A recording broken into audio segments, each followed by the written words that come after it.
বর্তমান সময়ে 15,000 টাকা বাজেটে টপ 5 স্মার্টফোনের কথা বলবো, যেগুলোতে রয়েছে ভালো ক্যামেরা, র্যাম ম্যানেজমেন্ট, প্রসেসর এবং ভালো ব্যাটারি। এই স্মার্টফোনগুলোর মধ্যে কোনোটা থাকবে ক্যামেরার দিক থেকে ভালো, কোনোটা গেমিং এর দিক থেকে ভালো, কোনোটা ওভারঅল পারফরমেন্স ভালো। একদম লাস্টের ফোনটি সবার জন্য ভালো হতে পারে, সো কোনো না টেনে সম্পূর্ণ ভিডিওটা কন্টিনিউ করতে থাকি। নাম্বার 1 পজিশনে আছে স্যামসং হিলিও 50। এটা এইচডি প্লাস ডিসপ্লে এবং 90 হার্জের সাপোর্ট, এলটিপিএস এলসিডি প্যানেল। ব্রাইটনেসটা একটু কম লাগতে পারে, তবে আউটডোরে কম লাগবে, ইনডোরে কোনো প্রকার সমস্যা হবে না। বেজেলসগুলোও ঠিক আছে, কোনো সমস্যা নেই। এখানে কিন্তু কর্নিং গরিল্লা গ্লাসের সাপোর্টটা পাবেন, সো সেই ক্ষেত্রে টাচ রেসপন্সটাও ভালো হবে এবং শক্তপোক্ত হবে ফোনটা। এখানে ক্যামেরাতে 108 মেগাপিক্সেলের মেইন ক্যামেরা এবং 2 মেগাপিক্সেলের ম্যাক্রো সেন্সর। এটার ছবির কোয়ালিটি আউটডোরে খুবই ভালো আসে, তবে ইনডোরে একটু খারাপ আসতে পারে। যদি ছবির কোয়ালিটিকে বলতে হয় তাহলে এটা এভারেজের ভিতর বলা যায়, একদম হাইও না একদম লো না। এটার সেলফি ক্যামেরাতে আপনারা 32 মেগাপিক্সেলের একটি ক্যামেরা পাবেন, আর এটার ভিডিওতে কিন্তু আপনারা সর্বোচ্চ 1080p 30 fps পাবেন।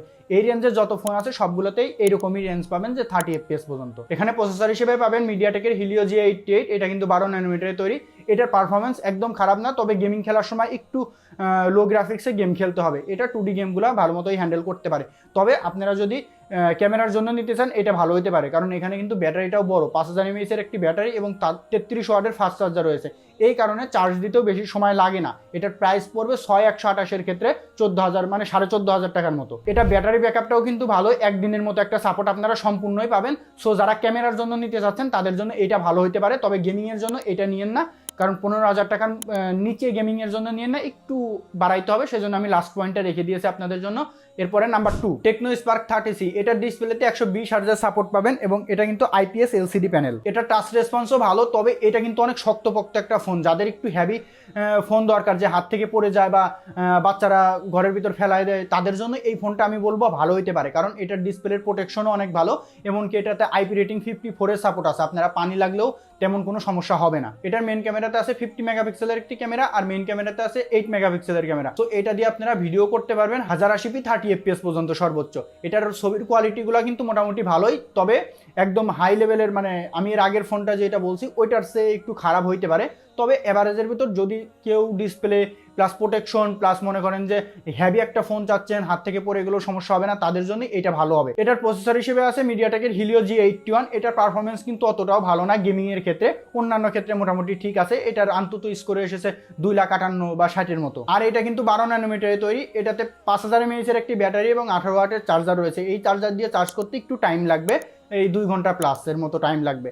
আর চার্জিং ব্যাকআপটাও কিন্তু এখানে ভালো পাবেন। এটার প্রাইস হলো 13,999, মানে 14,000 টাকা। নাম্বার 3-তে আছে আইটেল S25। এইটা কিন্তু বর্তমান সময়ে একটা কিং বলা যায়, যে 14,000 টাকার ভেতরে, কারণ এটাতে ইন ডিসপ্লে ফিঙ্গারপ্রিন্ট সেন্সরটা পাবেন এবং অ্যামোলেড ডিসপ্লে এখানে ব্যবহার করছে। এটা কিন্তু ফুল এইচডি প্লাসের ডিসপ্লে, এখানে 120 হার্জেরও সাপোর্ট আছে।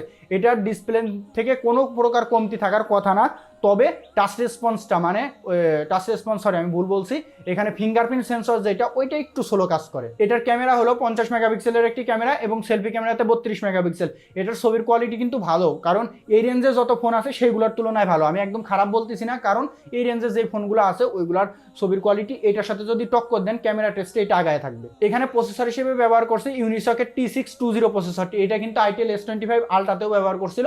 সো এটার পারফরমেন্সটা মোটামুটি ঠিকই আছে। এটা আন্তত স্কোর 3.5 লাখের মতো পাওয়া যায়। এটা দিয়ে গেমিং খেলার সময় আপনারা অতটাও ল্যাগের দেখা পাবেন না। বাকিদের যদি আমি তুলনা করতে যাই সেক্ষেত্রে পারফরমেন্সটা ঠিকঠাক আছে। তবে গেমিং এর জন্য যদি মনে করেন যে আমি শুধুমাত্র গেমিং এর জন্য নিতে যাচ্ছি, তারা নিয়েন না। এটা যাদের ডিসপ্লেটা একটু ভালো দরকার, যাদের ক্যামেরাটা একটু ভালো দরকার, তারাই নিয়েন।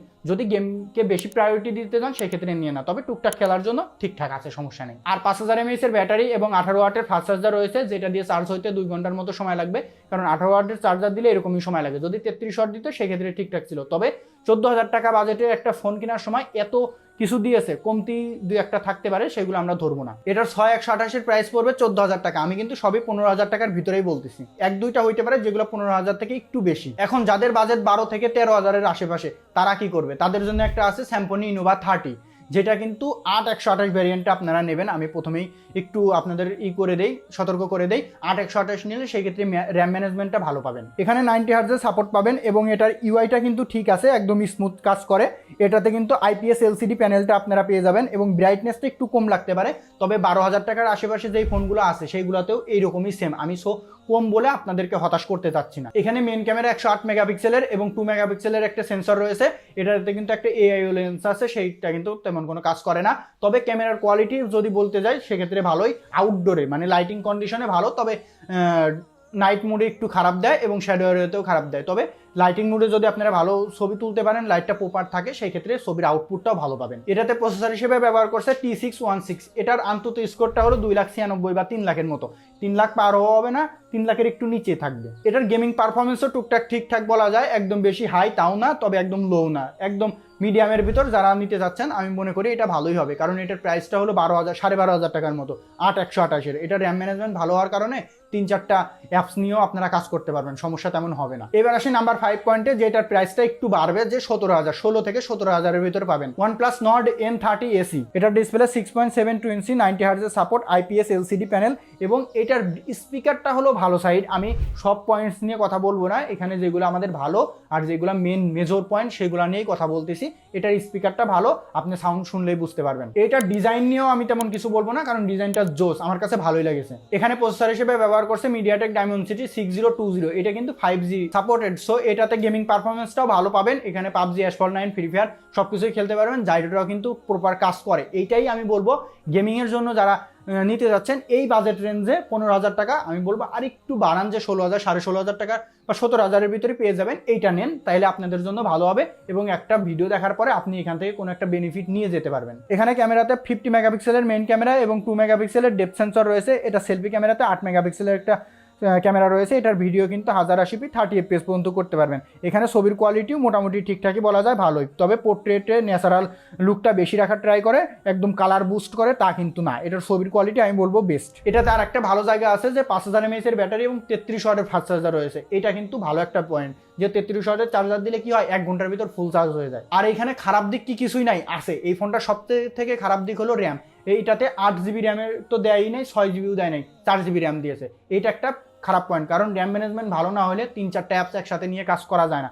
সেক্ষেত্রে আমি বলবো যে যারা নেবেন একটু মানে র্যাম ম্যানেজমেন্টটা যে খারাপ এটা জেনে শুনেই নিয়েন, যে আপনি 5-6টা অ্যাপস একসাথে নিয়ে কাজ করার সময় ল্যাগ বা অ্যাপ রিলোডটা আপনারা ফেস করবেন, যে এটাতে কাজ করে মজা আছে তবে ওই অ্যাপ রিলোডটা থাকবে। সো আমি এই বিষয়টা ইনফর্ম করে দিলাম, আপনাদের দেখে শুনে আপনারা ফোন কিনবেন। আমি আশা করি এই 15,000 টাকা বাজেটে যেই ফোনগুলোর নাম আমি বলছি এগুলো আপনাদের জন্য ভালো হবে। যারা ক্যামেরার দিক থেকে নেবেন তারা ক্যামেরাগুলো নিন, আর যারা গেমিংয়ের দিক থেকে নেবেন তারা গেমিংয়ের দিক থেকে নেবেন।